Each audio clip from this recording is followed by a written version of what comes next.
Hey guys, Matt here. Today we're going to talk about the Defense Mechanisms Mission Essential Plate Carrier, or MEPC. Defense Mechanisms is a newer company to the gear world. They're based out of Minnesota. Everything's USA made, really great quality stuff. Highly recommend them, even though they're not well known. So the MEPC is their plate carrier offering. It's got some things in common with the Slickster, but it's got some more features too, so let's get into it. So starting with the shoulder straps, they're very simple Velcro adjustment, just like on the Spiritus LV-119 or on the Slickster, but with more Velcro contact. They've got some mesh padding here on the underside, and they have a huge adjustment range. You can see how long the straps are here, and also they work very well on the small side. You can see I have no problem getting this carrier to sit at the correct height, even though I'm on the smaller side of a medium carrier. They are canted outwards to prevent them from rubbing against your neck as much. It helps them sit a little bit farther apart. They're about the same distance apart as on an LV-119. They're not quite as far apart as on a Slickster or on some carriers that have pivoting straps like the FCPC or the Velocity carriers. I do notice a little bit of rubbing after prolonged periods of activity. I would call it a slight discomfort. It's not a huge deal. It's not nearly as bad as some other carriers I've tried. KDH. Overall, I find them very comfortable and very well suited to running a light setup like this, and I felt no need to add any additional padding to them or anything like that. I just have simple sleeves covering them right now.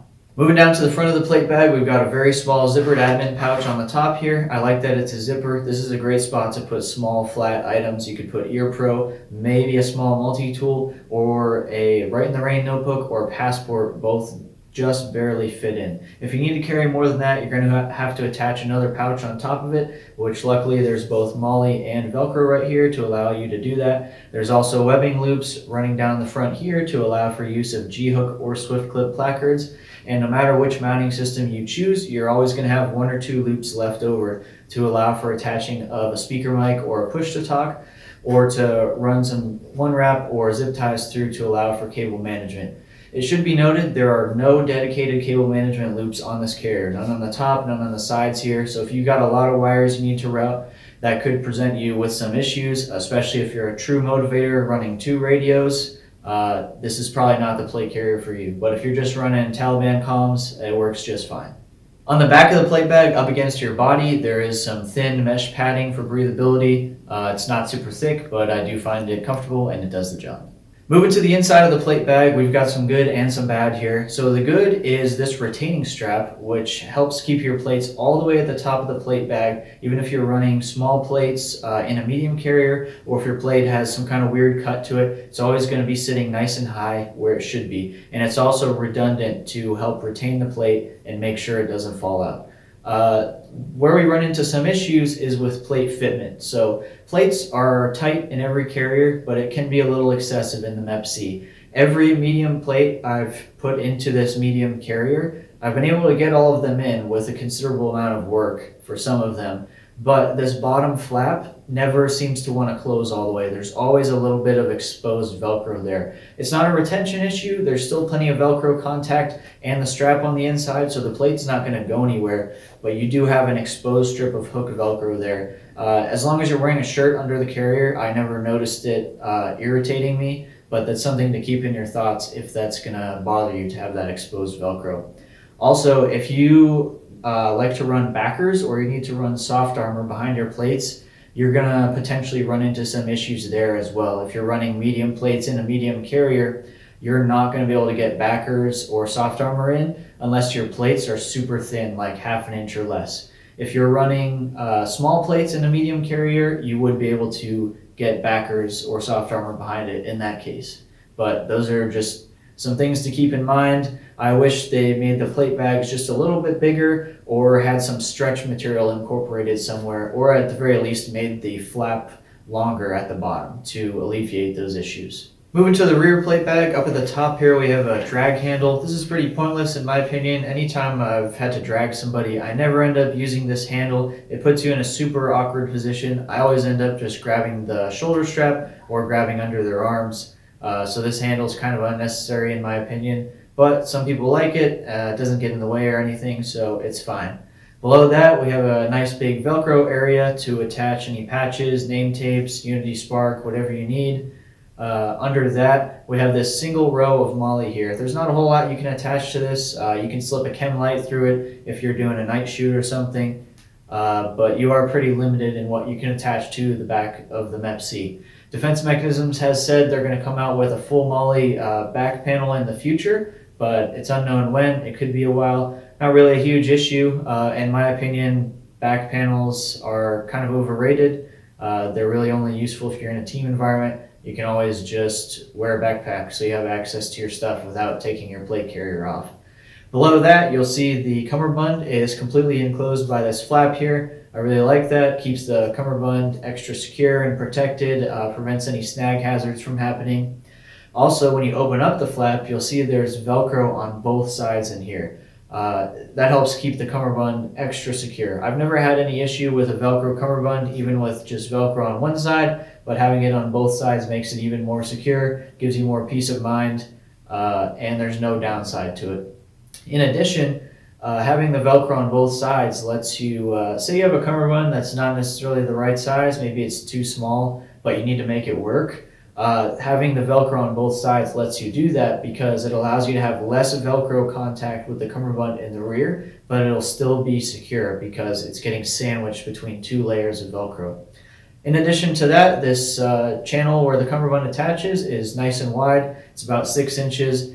It'll fit any Velcro cummerbund on the market that I'm aware of. I've used it with Faro, NA Tactical, First Spear, Defense Mechanisms. They all work as far as I know, as long as they're Velcro, so that's nice. Moving on to the cummerbund, like I said, you can run any Velcro style cummerbund that you want. Defense Mechanisms has a few different options. They offer a 5-inch cummerbund like I'm running here. They also offer a 3-inch cummerbund that just has 2 rows of MOLLE. They offer it with and without some elastic here if you want stretch, and they offer it with a standard Velcro attachment method in the front, or they have rock buckles, which is a quick release option similar to First Spear tubes. I've tested pretty much every cummerbund I can get my hands on, and so far the 5-inch Defense Mechanisms cummerbund is the most comfortable one that I've found. The width of it helps keep everything nice and stable. The mesh increases breathability. It does actually make a noticeable difference. And the little bit of elastic that they add in the back adds just the perfect amount of stretch so that the carrier is not bouncing around, but it's also not making it harder to breathe. The Defense Mechanisms cummerbund doesn't have any kind of stiffener added to it to give it any kind of structure. It's just made of webbing and mesh, so it's kind of floppy. It's that can be good or bad depending on what you want. It does enable the cummerbund to conform to your body better and be more comfortable. However, if you're running a heavier setup, many people do prefer having some kind of structure. It can help distribute the weight better. Defense Mechanisms does offer side plate pouches, and plenty of people run them on this exact cummerbund or a cummerbund that's just like it with no issues. So it definitely can work. The whole 3-band skeletal type of cummerbund that's been popular since the JPC is tried and true. It's super versatile. You can't go wrong with it. As far as should you get the 5-inch or 3-inch cummerbund, that's going to be mostly personal preference. If you're going to run side plates, definitely get the 5-inch cummerbund. But if you're not doing that, just if you want a wider cummerbund, get the 5-inch. If you want a narrower one, get the 3-inch. If you have no idea, if you've never tried a cummerbund before or you're just on the fence, I would say just go with the 5-inch. I really do think the extra width and stability that comes with the 5-inch adds to the comfort of it. And having this mesh here gives you plenty of breathability as is. I don't know really what you gain from having the 3-inch cummerbund. But that being said, it is the more minimalistic option if you're into that, and plenty of people run them and they love them. As far as should you get Velcro in the front or rock buckles, one quick note, I wish that Defense Mechanisms would use actual First Spear tubes. I don't think anyone would mind paying the $20 extra to get genuine First Spear hardware. That would allow you to release and attach in 2 directions instead of just one. That being said, plenty of people run rock buckles with no problems. They love them. They're plenty durable. Keep in mind, I personally have never tried rock buckles. I've only tried tubes. So take that with a grain of salt. If you may find yourself in a marine environment or somewhere else where you're going to need that quick release function, definitely go with the rock buckles. If you don't need it but you just want it, keep in mind having the large buckles there It does add a bit of bulk, and you do lose that pouch real estate unless you're running some kind of winglet behind the cummerbund. So that's something to keep in mind. For me, I just stick with the normal Velcro, keeps it simple and slim, and it works fine. One thing to keep in mind with the Defense Mechanisms cummerbunds is they don't have any pouches built into them like the Faro carry elastic cummerbund or the Spiritus stretch cummerbund. They're just MOLLE both on the outside and on the inside. So anything you want to add to these, you're going to have to buy a pouch for that item and then attach it with malice clips. So just another thing to keep in mind. So in conclusion on the MEPC, honestly guys, this is my favorite plate carrier that I've tried so far. It's definitely not for all use cases, and it does have flaws, namely the plate fitment issues, inability to run a back panel, poor cable management, and potential shoulder strap discomfort if you have a thick neck. But if you're not concerned about any of that stuff and you're going to run a lighter setup like this, the MEPC is an excellent option. It scales up and down really well in the light to medium range, and it offers some features that its competitors lack.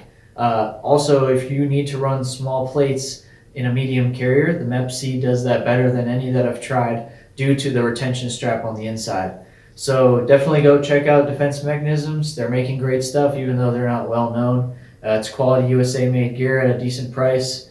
Damn, this is turning into an ad, but they're good. So another pro is you can go to their website right now and order a MEPC. You don't have to wait for it to be in stock. You just order it, they make it, and they'll ship it to you in like 6 weeks. That can be a pro because, as we know, certain companies have been having stocking issues. Spiritus Systems! You know who you are. Slayboat. The MEPC is an excellent option. It's been working out really well for me because the things that it does and the way it is. Say so! Dicks!